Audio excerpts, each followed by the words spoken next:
Coming up today, I celebrate the 25th anniversary of Stallone's Judge Dredd. This is my VHS collection. Look at his little mic. It's like one of those mics Britney Spears has on stage, so she can dance.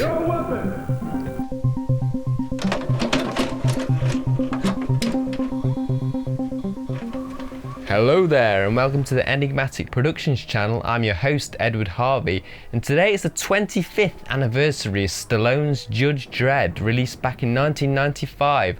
I'm feeling old today, I tell you. I'm going to just celebrate it by reacting to some of my favourite scenes and talking about them. So there's no denying that the production design and costumes in this film were really good. Just look at this. There's nothing wrong with the Dredd aesthetic in this movie. Oh, here he is.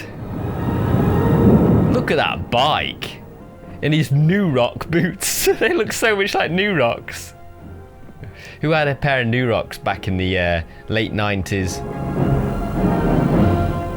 So when you first introduced to Judge Dredd, and you know, the mega city, and all the bad guys and everything, and the explosions, the guns, everything's looking pretty good. It's like the production design's good, the costume design's good, Stallone's got the helmet on and he's looking like a badass, you know. There's a few cheesy lines here and there, but everything's okay, you know. I'm quite enjoying it, especially as a kid.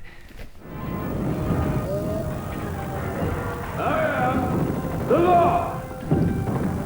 These plus are under arrest. Rah, rah, rah, rah. I mean, can I just say something for a minute? Whose idea was it to put Rob Schneider in this movie?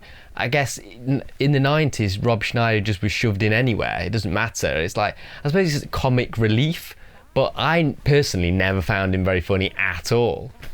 So up to now, the movie's been kind of fine because you see Judge Dredd. Stallone looks like Judge Dredd and the costume's great, the sets are great. But what happens in this scene? You may start at ease, Joseph.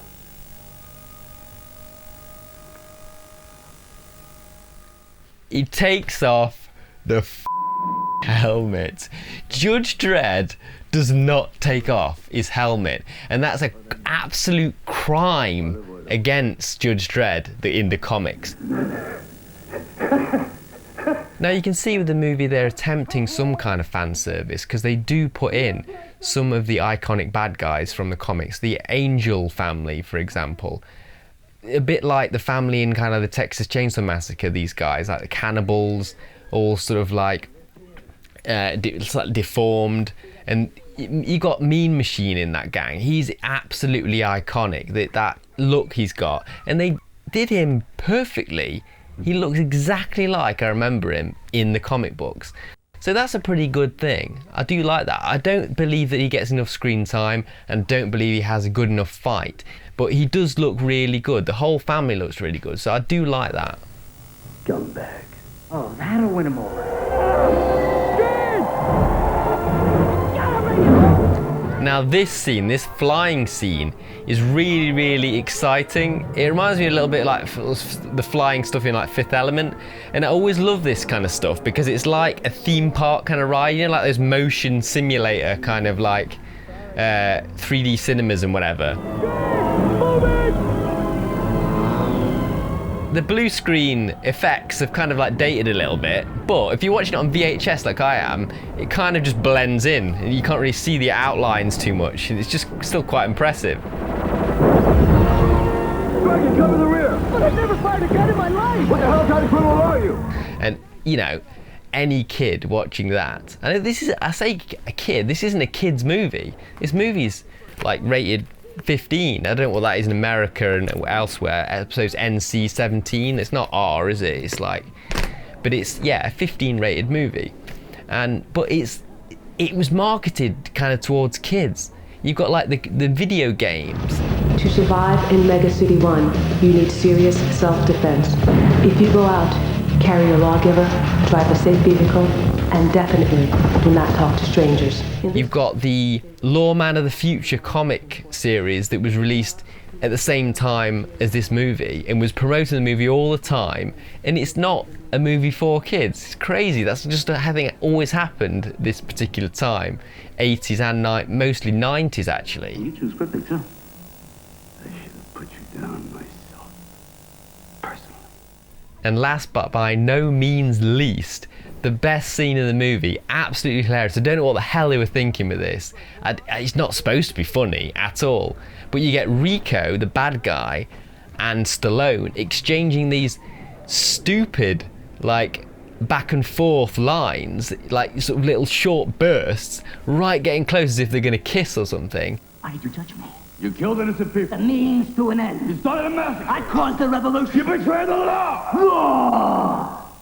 And it just explodes. It's almost like some kind of like sexual thing, because it's like building and building, and then it's like a roar.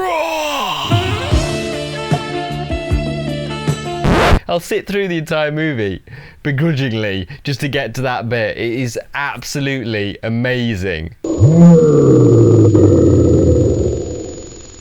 So all in all, to close up then on Judge Dredd, a lot of my love for this is based on nostalgia, I'm afraid. I mean, it's just because I remember renting the video game. I remember like renting the movie before I was actually supposed to see it, because I was only a little kid. And it just, everything about it, mainly probably because of the visual style, and I was reading the comic books, I was just thinking it was amazing. And I watch it now, and I just watch it with the nostalgia specs on, but I really, really still enjoy it. It's a fun movie, you know. Dredd? No goodbye? Goodbye, Ursh. So that'll about wrap it up. What are your thoughts on Judge Dredd from 1995? Let us know in the comments. Right, thanks for watching, guys. If you've enjoyed this video, don't forget to hit the like. If you want to see more from us, hit that subscribe. See you next time on Enigmatic Productions.